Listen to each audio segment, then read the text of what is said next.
paper magic will survive like the heat death of the universe, and will... Oh, it's a smuggler's copter. Would you like to crew this? And then it crashes because they don't understand arithmetic. All your cards belong to me. 2 minutes into macing him in the eyeballs, I switched to pepper spray. He's like, yeah, it's downright refreshing. And went back to the mace. Magic is dying. I'm done. Selling everything. I might be a hoarder. And I yes, don't have the crayons or glue to explain this to you right now. What, are you gonna die twice? Oil will be worthless before magic cards will. well, okay, Dr. Man. That's Mr. Dr. Professor Jason. Can I start the podcast with a question to all of you? Yeah. Do you ever yearn for the taste of a gin and tonic in a Delta Lounge? Because I was thinking the other day, it's been a while since I've had one of those. And Yes, because you didn't go to Vegas. I Are do there any, enjoy a good lounge. are there any uniquely nostalgic travel things that you miss from when you traveled a lot more? DJ, you don't count for this because you still travel the same amount, and you also don't drink. There are. But it doesn't have to be alcohol specifically. I'm exempt from most of this question. Drive to my mom's. Drive to my mom's. Mom makes dinner. I sleep in the guest room. I wake up. Mom makes breakfast. She drives me to the airport. She dresses you as well. No, I don't. My mom moved 2 hours away, so I don't Put get some to see her goldfish that crackers much. in a Ziploc bag for you. Yeah. With a flight. No, she put silver dollar pancakes in a Ziploc Foot Locker bag, and I was really late for my flight. Well, that's a very sweet story. That joke's so old. Cal Kinane was sitting in coach. I bet he still flies coach. He looks like he flies coach, doesn't he? No one knows.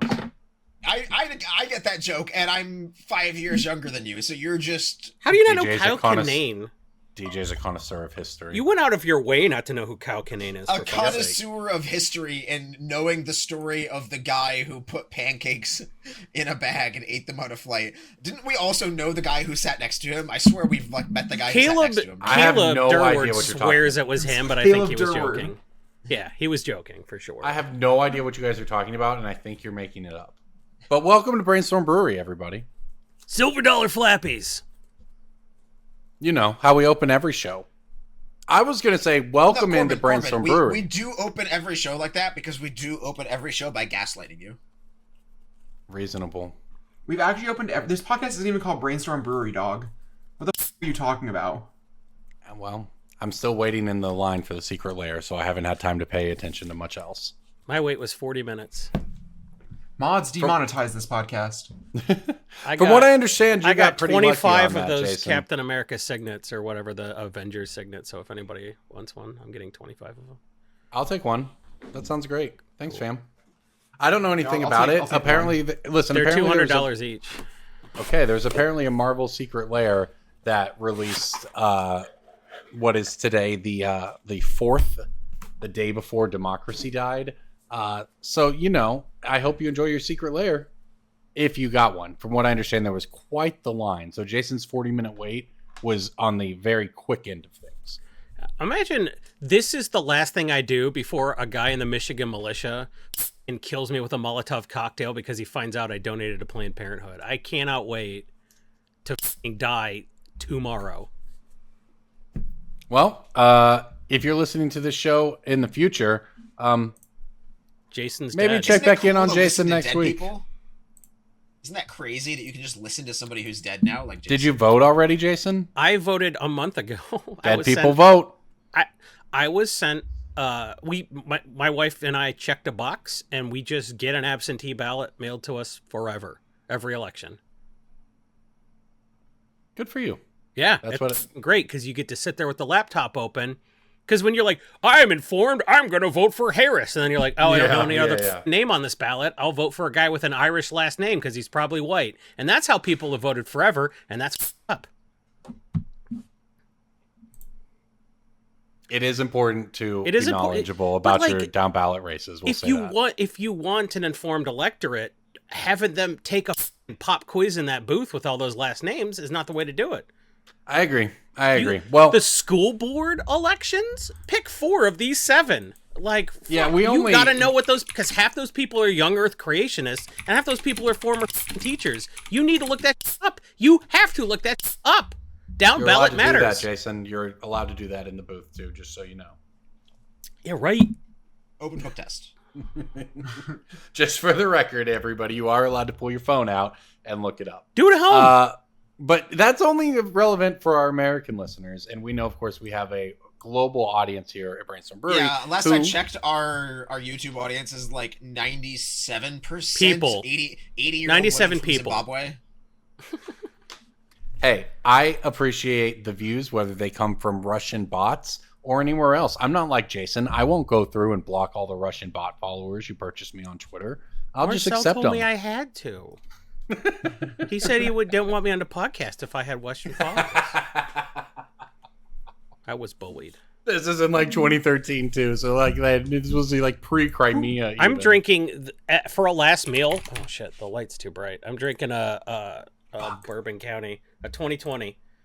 I bought Pokemon cards to make myself feel better about this week, so that's how I'm coping. And look, we're glad to spend it with you all here on the podcast, and of course all of our patrons from all over the world who go to patreon.com/BSB to make it all possible. Wait, we've got. How do I Jason? have Go the ahead. least followers on this podcast?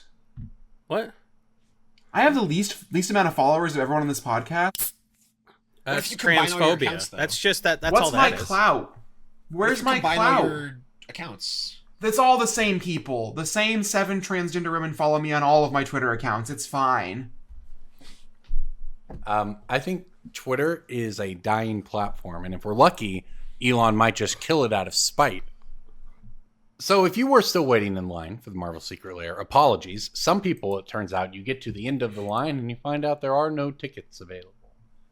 So that's the status of things. Everyone last week decried the death of magic because of Secret Lairs and, well, I guess specifically Universes Beyond.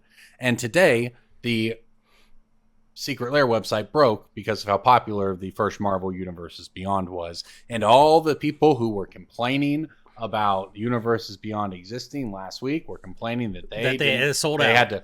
They had to wait in line to get theirs today. I don't think those are. It's not 100% overlap. I understand. I'm sorry, Well, Corbin. It's Am I not a 0%. hypocrite? I want to hear what DJ says. My position is that it is a non-0% of overlap. I think it's very small. And The overlap is 100% content creators who Yeah, just have to it's engage me. their fun. That's where Because I don't like that, but I'll be if I'm not going to spend $5,000 that's going to turn into 20.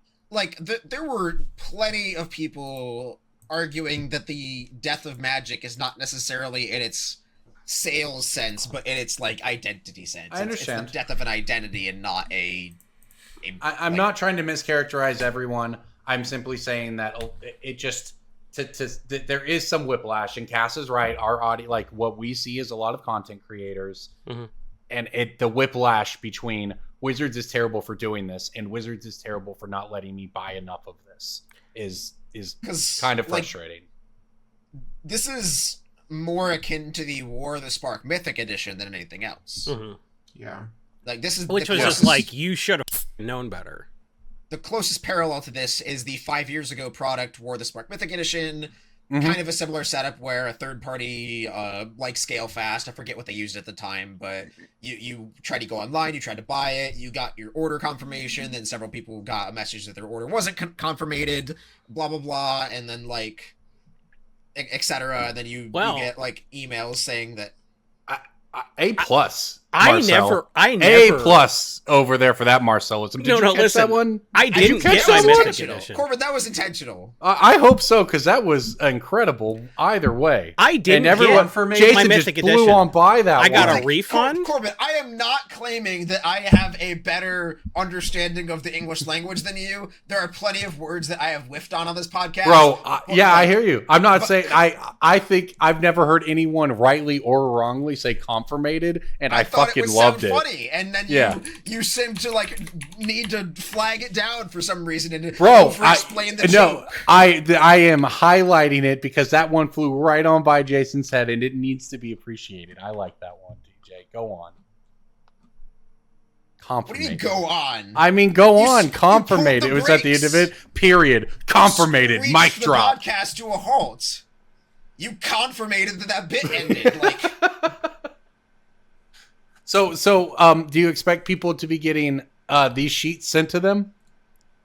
I don't know. The sheets were sent out specifically, and this is based on my memory 5 years ago, Yeah. to people who received an order confirmation and then got told to eat sand. And so this specific waiting in line thing, when you were sitting there looking at this little animated crosswalk guy slowly make his way across the screen, there was a lot of text on that screen that said subject to availability, limited quantity, stuff may sell out. And then as you are waiting on that screen, they are live updating it with like no more arcane signets, no more Wolverine foil. Oh, interesting. Like, okay. So there were updates that allowed you to know when to tap out, which I totally get. It's still frustrating if you just kind of like left that tab open and then closed it away and then waited for the ding and then you were surprised. That's not on you for being frustrated or upset by that, but part of it is also that the way to make it go faster, the queue system they had,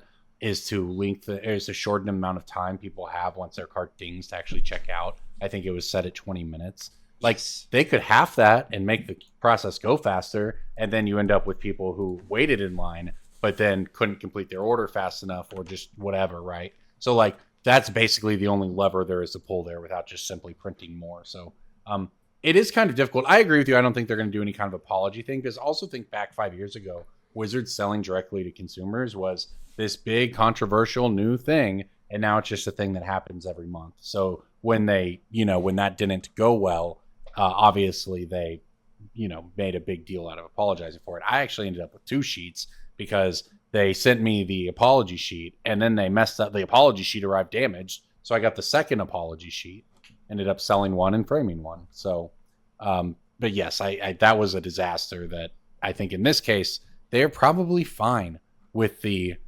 scarcity, right? Like, again, Magic is built on artificial scarcity. I think it's probably okay with them. The most likes, there's like thousands of likes worth of replies in the top of the tweet where there's Secret Lair account is talking and giving updates about like print to demand. This is why you should do print to demand. But like, there are a lot of problems with that model too. I'm not saying that they are equal in structure or that one is inherently better than the other, but like print to demand leads to things like $70 blur sliver extended art foil where or Thassa's Oracle, the cool Ocean Breeze Secret Lair, where you have layers that are bad in the moment or not even bad, but like not in demand at the time of printing, and or like things are going on globally, or like the thing gets like pushed under the rug for some other announcement, and like whatever the reason is, the Secret Lair isn't bought a lot at the moment, and then 8 months down the road you have this card that's like, oh, nobody bought it when it came out, but everyone wants it now, and so now that Secret Lair is $100 plus card, and there's no more supply, and the supply is way lower than it would have been if they had just picked a number beforehand. Yeah, so people aren't gonna like it, but Wizards optimized for a consistent consumer experience after the one delay on the Heads I Win, Tails You Lose deck or whatever it was. It took a year to get to people. Yes. Because the thing is, once if you do print to demand, okay, now you know what demand is on the day the sale ends. Now you have to have like a pre-held spot with a printer that can then short print a run in a very limited time frame. And if anything goes wrong, well, they actually have a schedule of their own that they're adhering to. If you come in way higher than what you told them to expect, you're like, that doesn't work, right? Like, there's a ton of real logistical complaints that Wizards has to worry about that like people don't ever see and don't care about, frankly, and that's fine. But Wizards had the disaster of the one, and it's not the only one that they, I think, have had issues with behind the scenes or whatever. And I think that leads to, sure, man, people will complain about this system because they'll complain about any system, but at least everyone knows what to expect in this way, and you won't be surprised. That and print to demand comes with its own level of like, it decreases demand by saying it's print to demand because people do want the limited thing. Well, that's crappy as it is to hear, as frustrating it is for the person who just wants the cute little thing to put on their nightstand. Like, if you say, oh, we'll make as many Beanie Babies as you want, turns out people want a lot fewer Beanie Babies. Yeah, well, we're not allowed to talk about that when we have these conversations in Magic, right? Because then we're treating Magic like a business and not like a game. But you're right. That is, in fact, what the entire model has always been built off of. Not just for Magic, but for, like you mentioned, Beanie Babies, but actually just for all of human history, right? Like, it is just a natural human impulse. And Magic, obviously, its business model functions on the same principle. So you're absolutely right. Like, so I think people are upset. Maybe we'll get another run of them in the future. Maybe not. But I think that this is probably going to be the norm moving forward. Like, this is a lot of attention for Wizards and their Marvel Secret Lair crossover, all of this stuff. And 2025 isn't even here. So if you liked today, there'll be more of this. And if you didn't like today, either don't get in line at all or be aware that the line is going to exist for a reason and may not have what you want at the end. Okay, but I'll tell you what does have what you want. And that's MTGstocks.com. It has the best Magic financial information anywhere on the internet. Is what we use every week for both our picks of the week and our breaking bulks, where we tell you cards that you have sitting around in your bulk that are worth money that you can turn into cards you want to play, including, for instance, Secret Lairs. So we are diving into the game Breaking Bulk. Breaking bulk time. Breaking bulk time. Break. Oh, yeah, breaking bulk. There's so much good stuff. It's a pick. Breaking bulk. The end. I have a colorless rare from Commander 2013. That's my Was it a breaking new bulk. card then? It is a new card, correct? 2013 or 23? 2013. So this is in the Prosh, Oloro, Derevi. Is it the 5-mana rock? Prismatic Or it's like Geoscope? Yeah, it's like No, the art that was like a is- big crystal, like the horizontal, like diagonal crystal. If it's the one I'm thinking of, no, that is 2016. Okay. But reasonable guess.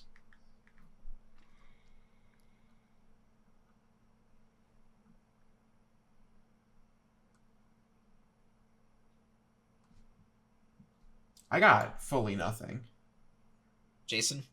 No idea. Commander 2013 was 800 years ago. Alright, Corbin, I'm going to give you a chance to guess it now. Ooh, okay. Let's hear it. We waited for you. Appreciate it. I have a 2013 colorless rare from Commander 2013. Did I just say 2013 twice? Yeah, you did. But Colorless rare from Commander 2013. God, dude, what was the 2013 set? Was that like the It was Prosh, experience? Derevi, and Oloro, and Okay. just two other unmemorable ones. I mean, who's to say? It could be Bloodthirsty anything. Blade. Good guess, but no, I think that's 17. That was my guess. I don't know. What is it? Surveyor's Scope. Oh, that card's cool. No, this fucking card was worth nothing for so long. That's true. And it is now like $5. I It was did not- $20 when the set first came out. I remember that. I'm so excited to go through my bulk box. I mean, I got like 10,000 bulkers that haven't been touched in like 6+ years, and I definitely know there's some of these in there. Surveyor's Scope is $5 market price now. It was only reprinted in the anthologies, and yeah, that's it. Just Commander Anthology. So whatever deck it was in, I want to say Derevi, but That's yeah, wild. It's a 2-mana colorless artifact. You tap it and exile it. Search your library for up to X basic land cards, where X is the number of players who control at least 2 more lands than you. And then you put those onto the battlefield untapped and shuffle your library. So if you are down by, if you're mana screwed by a pretty significant margin, this will catch you right back up. So actually, if you have 3 other players who each have 2 more lands than you, this suddenly ramps you ahead of everyone else. Which is Yeah, kinda it neat. definitely is a nice catch-up card, right? Catch-up mechanics are pretty nice. And You can also use this in weird ways with like land sacrifice effects. You could like use Need for Speed or Harrow or other weird land sack synergies, Sylvan Safekeeper style stuff, and then suddenly boost yourself. It's hard to reuse it though because of exiles, but it's still neat, and it is $5. All right, good to know. Okay, I've got one for y'all. I think that this is gettable. Phyrexia, all will be one. White uncommon. Is this the Banisher Priest Fiend Hunter variant? No. 1/1 double strike toxic 1? That's what I was gonna guess. Is the 1/1 double strike? Nope. It's an enchantment. Ossify? Yeah, there you go. Ossification, yeah. Ossification. Ossification, yeah. Yeah, 75 cents. Just a good sideboard option sometimes, or I suppose main deck options. Enchants to land and exiles a creature or planeswalker for 2 mana. How much Exiling can longer be is pretty Phyrexia important. in standard for? Like another year? My guess, well, let's 2 see here. years? Because it was last year, so you have It was all of last year. February 2023. So a year and a half-ish left? Wow.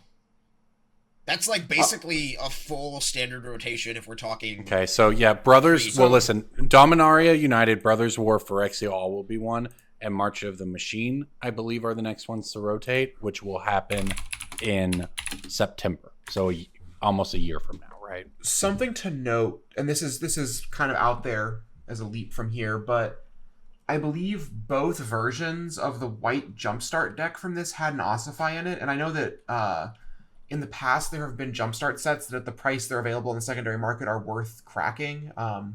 One that comes to mind is Dominaria United, because those basic lands that it come with have always been a pretty reasonable price. Shieldred is hittable in those, but also Cut Down's a $5 card now. So as we see standard commons and uncommons start to kind of become worth something, Yeah. it is possible that you can use like a knowledge difference of, oh, the average, the actual EV of Jumpstart Dominaria United packs is higher than people think because X uncommons are there. There can definitely be opportunity there in that. Yeah, we're going to talk about this later in the show, but uncommons are back, right? Like Breaking Bulk is back, that's for sure. Cass, what are you looking at this week? I have a Wilds of Eldraine red rare.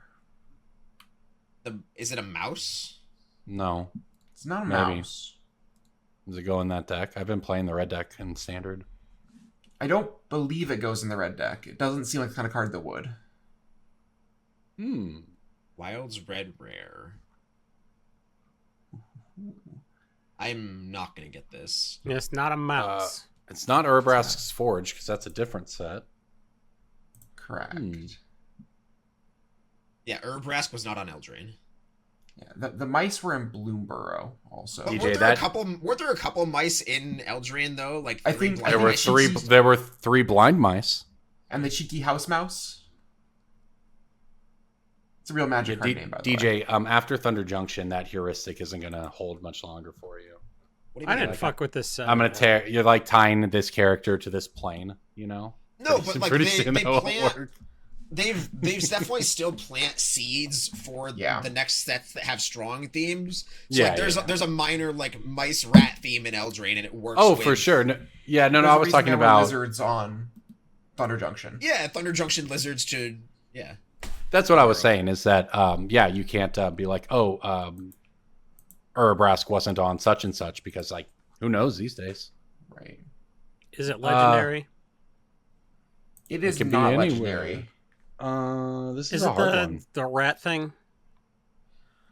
Yeah. the Expel. It's Song of It's Song of Totem Totem Tans. Yeah. Oh, interesting. this card sees play in the Sanctum of All Teamer Jeskai Ascendancy deck, kind of. It's like uses the creature that makes all your creatures mana dorks, and the guy that makes whenever you cast a non-creature spell, you untap all your creatures. This gives your creatures haste, makes tokens. It's sort of like a combo finish and also a combo enabler. Card buy list for $1.80. Low is $1.15. It's a card that I find in bulk all the time. Yeah, I didn't know about this one. This is a great pick. It's retail $1.80. Where is it buy listing for $1.80? Card Kingdom. Yeah, I was gonna say it's retail over $2. TCG market is right at $2.25. Well, if Card Kingdom is going to pay retail on this card, you should probably. Yeah, but like it's a Card great Kingdom deal. knows exactly what's going on. It says create X11 black rat tokens. Card Kingdom They know that usually it's starts not a selling. $2 card. They know that. CK can just sell stuff like this for $5 though, and not. Well, like- they're already selling it for $4, so yeah, that explains it. But the fact that their buy list is at TCG low, effectively, which they usually do when a card is selling well, or they're fully out of Right, stock exactly. with something low supply. Yep. They know what the is up. It says make X11 black rat tokens. Yeah, it's a I That's don't know great- what red black rat deck people are playing in EDH. Well, so But it specifically is a standard card because it combos with Valley Flood Caller because it untaps rats whenever you cast a spell, and all your rats are mana Totentat dorks Swarm because of- Piper also is a red-black rat commander, so not that it's played a lot. Yeah, I don't. It's got it. I think it's probably standard because the Flood Caller is spiked up in Yeah. price as well to Must be. $5. Breakout, very cool standard combo deck, like kind of thing that sells cards. We wanted to call it. I think at the Pro Tour there was maybe a couple of people playing this at Worlds, and the official name for the deck was Teamer Prowess. The name we wanted to call it was Otter Fodder. So who knows? Maybe one day we'll get that one worked into coverage. Teamer Prowess rocks, actually. I had to take it back. I take back my judgmental tisk. We had Gruul Prowess, and Otter Fodder would have been legit.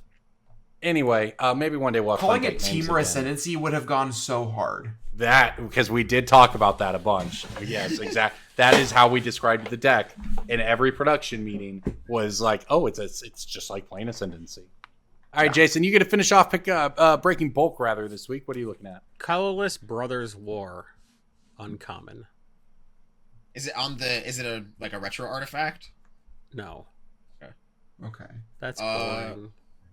That's not a Brothers War card to me. I have no idea what's in Brothers War. Is it the mana rock that counts power stones? What's the name of that card? I need have you to no give me the idea. card's full name. So I did get it. I just No, yeah, I sure didn't. I just wanted to waste your time. rules. We're in You- Spellify's house now. I wanted to with you. It's not that at all. It's not a mana rock. I don't know if that card exists actually. Also, Is it like an Urza's power plant, or like the guy, like there's like a creature that's like Urzatron or something like that? is it? Is it Urza's power plant? No. Is What's it the equivalent of- there's- is like there's like a a creature Grand that's Power Urza's Suit? It's 3 and power suit. Equip go. a creature Genius. gets 1/1 for each aura and equipment attached to it, and it has ward 2. This is a up magic card for under. Oh wow, yeah. This is a breaking bulk of the week. It's up how cheap this card is. Have you read it? Jason, cheap implies a lack of quality. This card is affordable. It's crazy. It's how affordable this card is. I will also say there is a lot of Brothers War bulk out there. People opened a lot of that set. Why? Searching Steelized cards. So foils of this card are not going to be very valuable. I think relative. I think the non-foils actually are close to more scarce. Well, it's I'm sold out. I'm quitting the podcast. That's It's it. sold out at $2 on Card Kingdom, so they don't have any more in stock either. So clearly nobody saw this as an $8 foil. So Well, good for 3 and Power Suit. I was not if aware you of can this get card at foils all. of this under $10. Maybe you should do that too with Cap. People are gonna fucking play Magic the Gathering that never played Magic the Gathering before because they got a Wolverine or a Captain America or an Iron Man, or to a lesser extent, actually Iron Man sold out after Black Panther. So Iron Man looks real boring, but Captain America is gonna throw his fucking shield at people, and he's gonna do it wearing Thran Power Suit.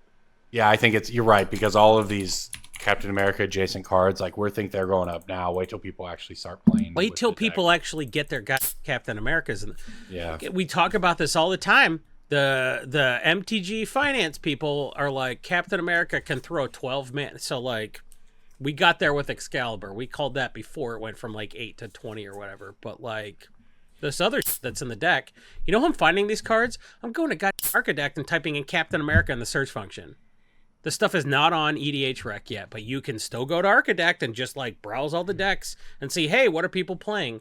Well, a lot of them are playing Thran Power Suit because it's a magic card and it's uncommon and it should not be under $1. And the foil should not be under 10. So do with that information what you will. It's a breaking bulk of the week. Well, while we're on the topic of breaking bulk, let's talk briefly about standard uncommons, because Cass brought up before the show about a brand new one, and gosh, I'm forgetting what it was now. Oh, Flood Maw, sorry. Cass brought up before the show, we were talking about Into the Flood Maw, and how that's just a $4 uncommon now. It is just a really good unsummoned variant with upside that appears in a bunch of different formats. I even saw it in like Pioneer over the weekend. You just bounce whatever hate piece is stopping you from comboing, and then you combo. And it's one of many standard uncommons now that are actually worth a fair amount of money. And like Chain of Vapor has been $8 for a minute. Like Chain of Vapor is an Onslaught CEDH staple that sees a lot of play, and this is a very good iteration of that. Yeah, Go for the Throat's $1. It's been reprinted a ton. Haywire Might is $2 as an uncommon. We start If talking you want about a playset- Duskmore, and there's all kinds of stuff. Haywire Might is a CEDH card, though. Casual EDH players aren't. It's a fucking modern with card, this as too. much. It doesn't Haywire matter. Might's It's a a modern modern card. card. It's I all mean, that like- matters is that it's a modern Oh, yeah, card. more people play modern than EDH. That's a good point. You said CEDH, Jason. You just said it's not played in EDH. I guess. I bet roughly the same. It's number of worth people. money because it's played in modern. Yeah, makes sense. It's an insect for grist, which is really funny. It goes. Your Saga gets it. That's the whole. It gets your Saga goes and pulls it out, and it destroys the One Ring. If the One Ring goes down in popularity, aka gets banned, you'll probably see slightly fewer Haywire Mites, but it's one of the best answers to it in the format. Looking at like Duskmorn, for instance, as well. Like Duskmorn has an absurdly good amount of cards, right? So Sheltered by Ghosts. I bet you didn't even know about that one, but it's a $2 uncommon white enchantment. Withering Torment, $2. That's the destroy artifact or destroy enchantments black spell. Untimely Malfunction, which is probably definitely an EDH card, I would guess, is $1.50. There's some really good stuff. Even Nowhere to Run is like 75 cents. Every set has now, it seems like, a couple uncommons worth at least a few dollars, and some of these sets have uncommons worth way more. So I guess what we're saying is standard seems to matter. And that's very my good. takeaway. It's such a good thing for the game for standard to matter, for people to open up packs that are worth something, that don't just chase the shattered glass foil or the raised foil. Right. Yep. If you have the meat and potatoes of a booster pack also be worth putting in a box and bringing to an event, that is such a good ecosystem, and it encourages players who want to spend the time to make their collection more valuable. You can put these cards in, even if they are $1 cards, $1.50 cards, you can list them for more than that. And if you have that inventory depth, and if you grow that level of inventory to like these cabinets I have behind me, and if you have Yeah. 100,000 cards in your inventory, you can say, no, I put the work in. I want $3 in my $1.50 card because I have 10 of them, and I have 10 of every other card you want for your deck to buy one package. And that is how you start like maximizing more value per card, instead of just shipping every single like package to Card Kingdom constantly. Like you're I mean, Card Kingdom sometimes pays retail anyway, but like if you're just bringing boxes to a GP, or like basically sacrificing your time to make a little bit less money, like you can start making more money and still spending less time, basically, is what I'm saying, once you have a good system set up.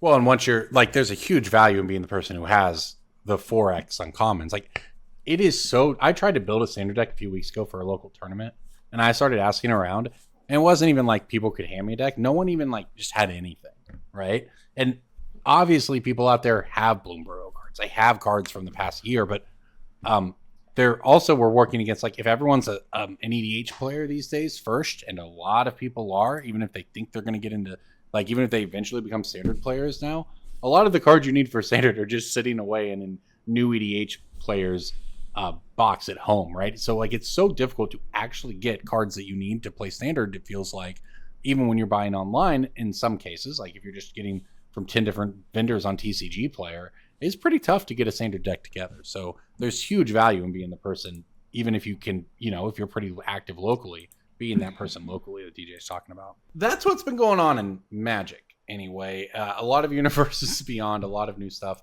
I don't know about y'all. It's been tornadoes for me here. Like, my son got into baseball recently, and he's been hounding me to watch Moneyball. So if the power goes out and we get tornadoed and I'm watching Moneyball, it's because I'm teaching my kid about stats. Yeah, so I've got a fun little. That was terrible, Corbin. I asked you to pitch something to me, and not like I hate you so much. But DJ said he had a fun stat. And you're the worst for every reason. I'm so proud of myself. You're on every list right now, and all of them are bad. So proud of myself. So, one of the cards from Foundations, which is the upcoming Magic set, the sort of quintessential core set, one of the cards that was previewed recently is called Quake Strider Ceratops. It is a 6-mana 12/8 vanilla creature. And it sort of got some discussion going on the socials and the medias about what the stats of a vanilla creature look like nowadays, and a lot of wistful thinking. Why are you saying vanilla? Vanilla? Because he's from Syracuse. Did I get that right? a lot of wistful thinking about colossal dream maws and just what creatures look like in the year of our Lord 2024. And so a lot of boomers are just hankering back to their crawworm days and thinking like, man, 30 years of power creep. This is twice the size of a crawworm and all of that. And so I did a little bit of digging, and by digging I mean a very quick Google search. Because somebody mentioned that this is what a crawworm looks like for inflation now. And I did the work. I did the hard cutting research, and I looked into what inflation is from 1993 when crawworm came out to 2024 when Quake Strider Ceratops hits booster shelves. Okay. And $1 in 1993 is a 6/4, which is $2.18 to a 12/8. So like statistically, about Crawworm right. to Quake Strider is like roughly the rate of inflation. So this is going to be fascinating when we get to Foundations 2 10 years from now, and you get a 24/16 for 6 mana, and it still tracks with inflation. Yeah, we have the science to prove that that the average power and toughness growth of a Magic card over years is roughly 2%.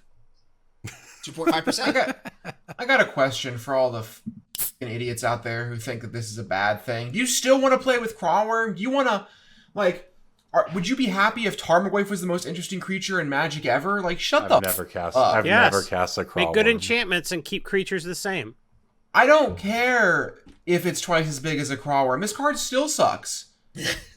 No one cares. Not in your limited. Disingenuous engagement to try and farm clout or whatever it is you're doing makes me sick to my stomach. Yeah, that might be true. But this card that's the true. March of the Machines Yargle thing that was like 18 power or something. It's an 18/6, I think. But that's a rare. It's quirky. That's and Yargle fun. and Multani. Yeah. I don't That's know. None of the two shit people complain creatures about melded matters. together, you idiot. I like a lot of those cards, by the way, for Commander, right? They're sweet. Kogla and Yadaro. They're all f***ing sweet. Yeah. What's Maverick the and black-white Galta. one that lets you use all their activated abilities? and they can't? Drana and Limvala, yeah. I have a Drana and Lunvala deck, and I don't know the name of it because I never play it because that's how f***ed up that card is. Anyway, Corbin, thanks for pitching me that segment. Woo! You're welcome. I thought it was great. Also, by the way, this card is absurd and limited, and it's at uncommon. So I don't like. I just have to say triple that green. It does. It does. Win. So there's another triple green card in this set that's as good, and it's called Overrun. No, Overrun's unbeatable. Actually, Kids are gonna learn how unbeatable Overrun is. Yeah, they're gonna leave my 4 creatures in play, and they're gonna die. Yeah, like I didn't know that actual Overrun's in the set. Yeah. So Overrun I is so. Overrun. When I started playing Magic, it was like right around Magic 2010 came out, maybe like a year before that. But I got really into Limited for like Magic 2010, and I learned about Overrun. The first time my brother ever beat me at Magic the Gathering, we were playing with I was like, I'm blue with my dominating Licids, and my brother goes, turn 1 Llanowar Elf, turn 2 and 3/3 for 3 mana Rhino. Centaur Courser, baby. And then another turn 3/3 for 3 Rhino, and I was like, and then he overran. I was like, I'll block with a snake token. I had nothing. Yeah, I'm gonna catch a vibe Green here. just goes. The thing I love about core sets, and specifically playing core set pre-releases as someone who's just like a psychopath, is Great term. I like that. I get to just play some like good, honest, like nickel and dime Magic against kids who don't know how bad I am beating them. Like they don't really realize just how outmatched they are until they are dead, and they're just like hopeless for 4 turns. I could have won 6 turns ago. Their hope has been there, was there for 2 extra. It's gone for 4. Sign the match slip, put it into companion, go f yourself. I love core sets.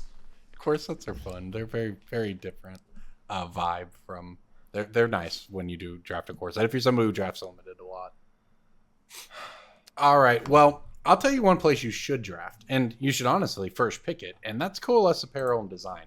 That is where you can go get your Brainstorm Brewery merchandise, but as well as your merchandise you want from any of your other favorite Magic. Okay, so we're talking about building draft sets, right? You get that booster pack with your hoodie. What you do is you order 24 hoodies. You got yourself a draft set. Oh gosh. And you know, I feel like if you order 24 hoodies, he's gonna give you a box. I hope you get a boosty or two out of that. So you can use that gift code Brainstorm Brewery, get 5% off your order. We appreciate it, and we know that you will, in fact, like the apparel that you get from Coalesce Apparel and Design because we have it, and it's pretty great stuff. On to Pick of the Week before we get out of here. Pick of the week, pick of the week, pick of the week. Time for the pick of the week. I'm going to start it off. I have a card that you're going to think's a commander card when I say it. You're going to say, Edgar Markov just got previewed. That's why this card is spiky. You're going to be wrong, though. That card is Blade of the Blood Chief. Didn't that card already spike? I got my playset right here. It is in the process of spiking literally right now, right? So, like, if this is one of those, I wrote about this for TCG Player over the past, like, few days, right? So this has been a card that is popping up in Modern. And right now, it's spiked. It's around a $5 market price, but copies are up there. So this is sort of your last call if you're someone who wants to get brewing or whatever. There's a real possibility that if this actually becomes a deck that continues to put up results, this is a $20 card without a reprint. The deck is quite good for whatever it's worth, too. What card are you talking about? Blade of the Blood Chief. Oh. It combos with a Eldrazi from Modern Horizons 3. Scale. There you go. And it just goes infinite. Basking Brute says whenever a counter is put on it, you make an Owen Eldrazi spawn, which you can then sacrifice, which then Blade of the Blood Chief puts a counter on Basking Brute scale. Yep. Urza Saga finds the Blade of the Blood Chief. 2 Blade of the Blood Chiefs lets you make infinite spawns and also make them infinitely large. Yeah. So this is kind of a last call on this one. Because this might be the next big thing in Modern, especially. Go ahead. I would like to add to that. So this card's reprints are it's printed because there's Zendikar 1,000 years ago.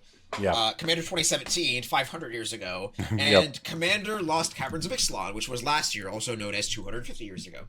And so, what you do is you look at the pre-con that this card came in, you plug this into a data set like MTGstocks, and then you run the numbers on whether that deck is just worth buying. I am not saying the deck is worth buying right now. I have just been informed of this card's real spikes, so I mean, maybe it's not. But this is the kind of thing you want to keep your finger on the pulse of, because there's plenty of times where pre-cons just eventually just outgrow the value that they contain. And so you have this $30 or $40 pre-con that sits on the shelves because it's a commander product, while it has like $40 to $50 worth of cards in it. And then that becomes just worth spending a few $100s to buy a bunch of the deck. And it's a couple hours of sorting and processing and shipping off to a buy list or listing on online. And then you make a good amount of money just by knowing what the value is in pre-con. And when it comes to expected value, you can't do better than just knowing what the value of the product is. It's not like a booster pack where you can hit low or hit high and you need a really, really big sample size. Opening pre-cons is just guaranteed. It's just an open book test. And so whatever the other rares in this product are, just keep an eye on them. Maybe there's some other commander card in there. Maybe there's something. Maybe there's a land that goes to 10, and you just wait. You just find the value there. And Blade of the Blood Chief is step 1 to that problem. Yep, and it's going to have a great floor as well because Edgar Markov did get previewed, but to be coming out with Foundations. People do like to play Vampire Kindred and Commander. This card has a great floor, so that's why I think that it's spiking right now, right? Like, obviously, your best time to buy this would have been when I wrote about it last week. But your second best time is still now because this card is going to keep going for another week or two at a minimum. I just covered... it already quadrupled. I don't know what we're expecting it to do at this point. I mean, if it's a modern playable card, it could be 20. Said it would go to 20. Yeah, I said exactly what I expected to do. That'd be wild. Well, I just went to Card Sphere and put 25 copies of this on my want list for its current retail, so we'll see how this goes. Also, like 365 days ago, this card was less than $1. There's one $2. There's one $2 copy on Mana Pool, so whoever wants to get that, get at it. There you go. If you're using Mana Pool, like they're like, "Hey, you bought a load of cards from us. Here, have a increased discount." I'm like, "What are you, cool stuff?" I maxed out my cool stuff discount.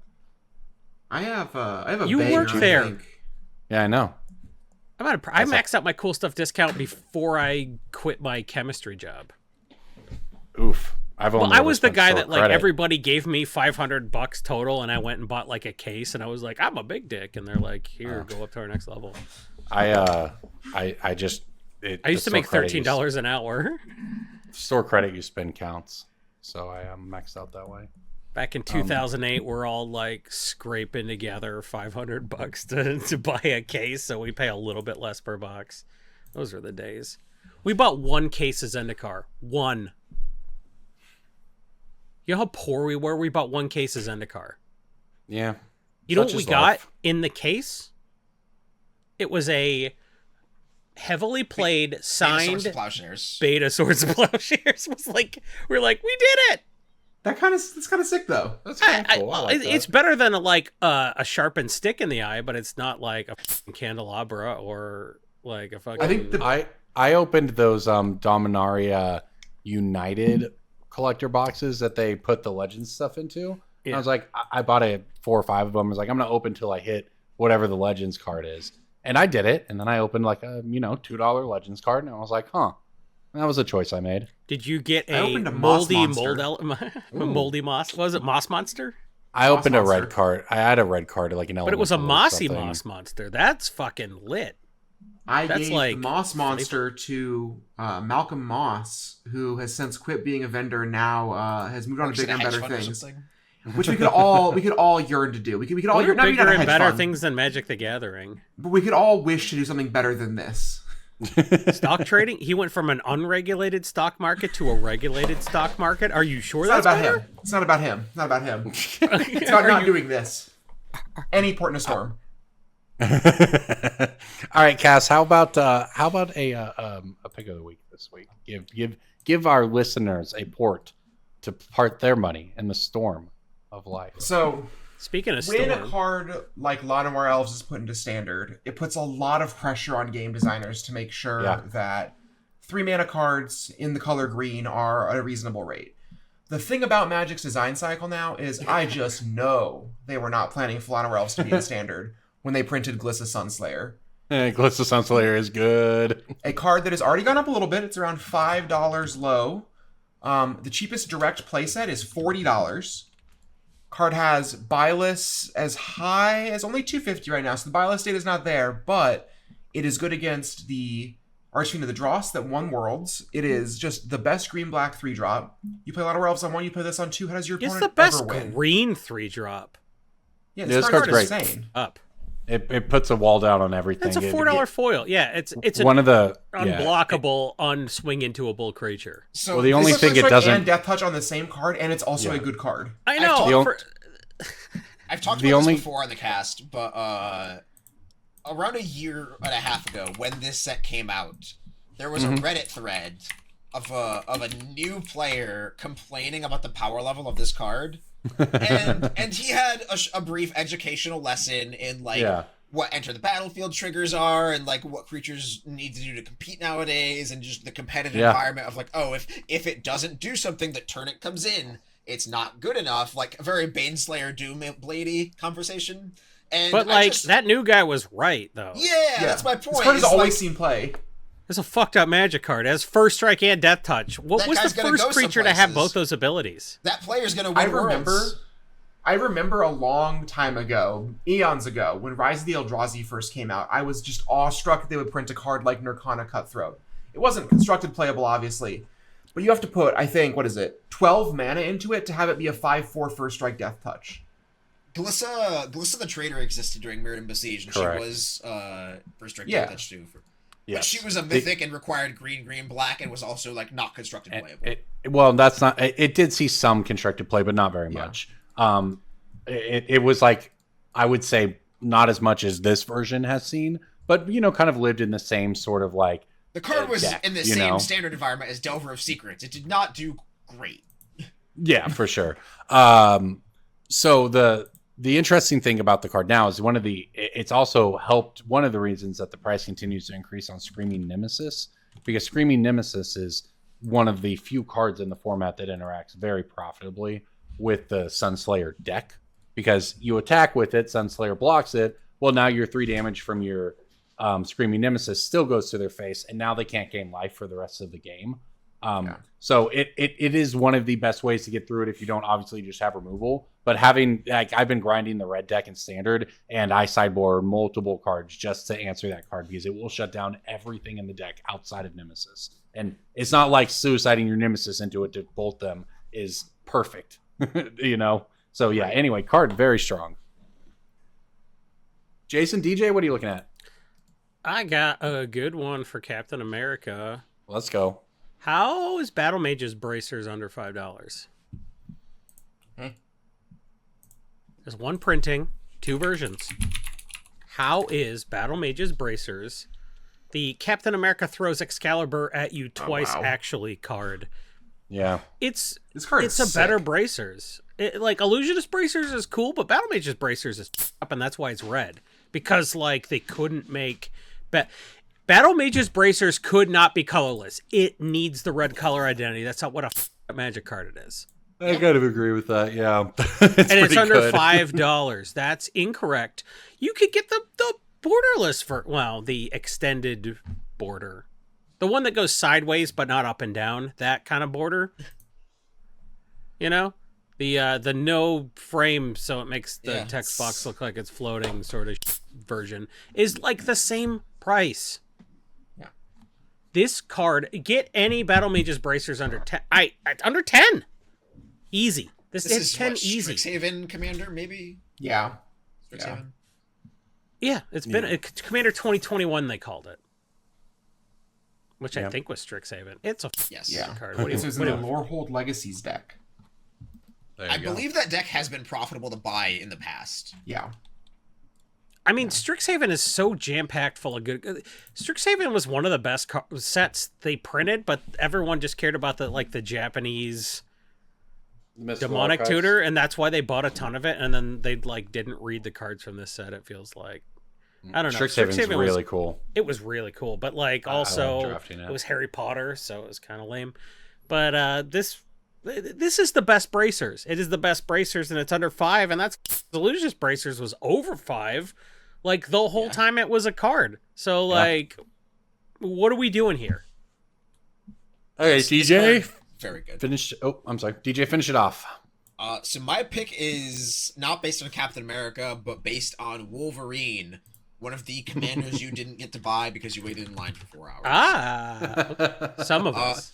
So somebody asked me for some cards this weekend because they were anticipating being able to buy the Wolverine. I don't know if they were able to, but one of the cards on the list that they wanted to buy was Neith of the Dire Hunt. This is a Jumpstart rare with no other printings. Original Jumpstart rare. No other printings. 4 mana 3/3 legendary human red-green creature. Whenever one or more creatures you control fight or become blocked, you draw a card. And at the beginning of combat on your turn, you may pay 3 mana. If you do, double target creature's power, and that creature must be blocked this combat. So Wolverine's passive ability is just dealing double damage, and then so you double his power, you berserk him. You throw in some other stuff to give him double strike, and then Wolverine is just clawing your face out. And Neith has already started to see some increase over the past few days. Started out at around $3, up to $5. I want to reiterate, this card is from Jumpstart 2020. Buy Jumpstart packs. I bought Jumpstart packs to play with my daughter, and I open a Neith every 2 weeks. I have one of them in a Tovalar deck. It's very good, and there's not very much Jumpstart out there in the world.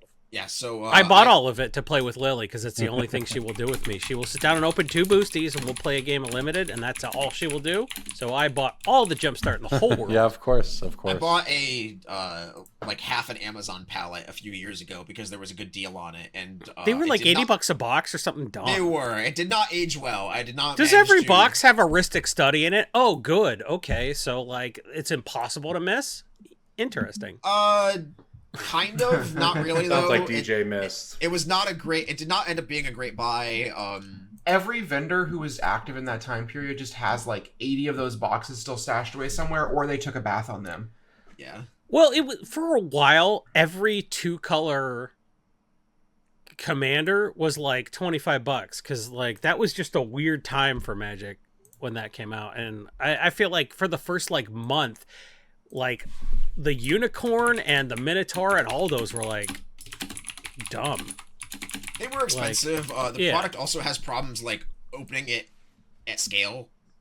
Opening it 2 packs with your kid is very easy. Opening 100 packs of it's very difficult because the logistics of how you open the packs. There's like 6 layers of packaging in those.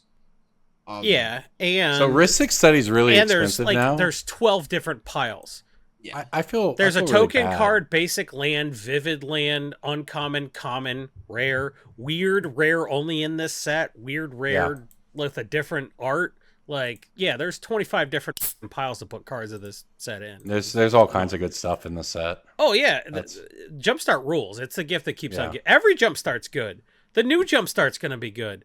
Jumpstart is the best product that a company that wants new players to play, old players to introduce new players, and old players to not be bored.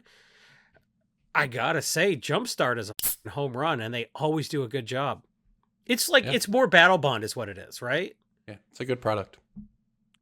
All right, like- and you know what? This was a good product. This show, this episode that you all listened to just now, it is at Jason. You're making the mistake of judging the podcast based on the podcast we just recorded, and that's different than the podcast which will be released once our editor JJ gets a hold of it. He'll make us look good. Historically, Always does. Historically, he hasn't, but he's due. He's due. Well, Corbin's a sports fan. He's like, JJ is due for one day to release a podcast that is better than the sum of its parts. The drop We rate gave him is- 350 tries, and one of these days.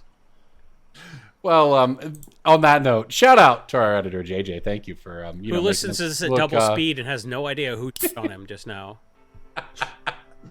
He's pretty sure it was Corbin. Well, everybody, thank you for listening to the podcast. Thank you for supporting us at patreon.com/BSB and watching the show at youtube.com/Brainstorm Brewery. We could not do it without all of you. So thank you for that. We'll see you next week.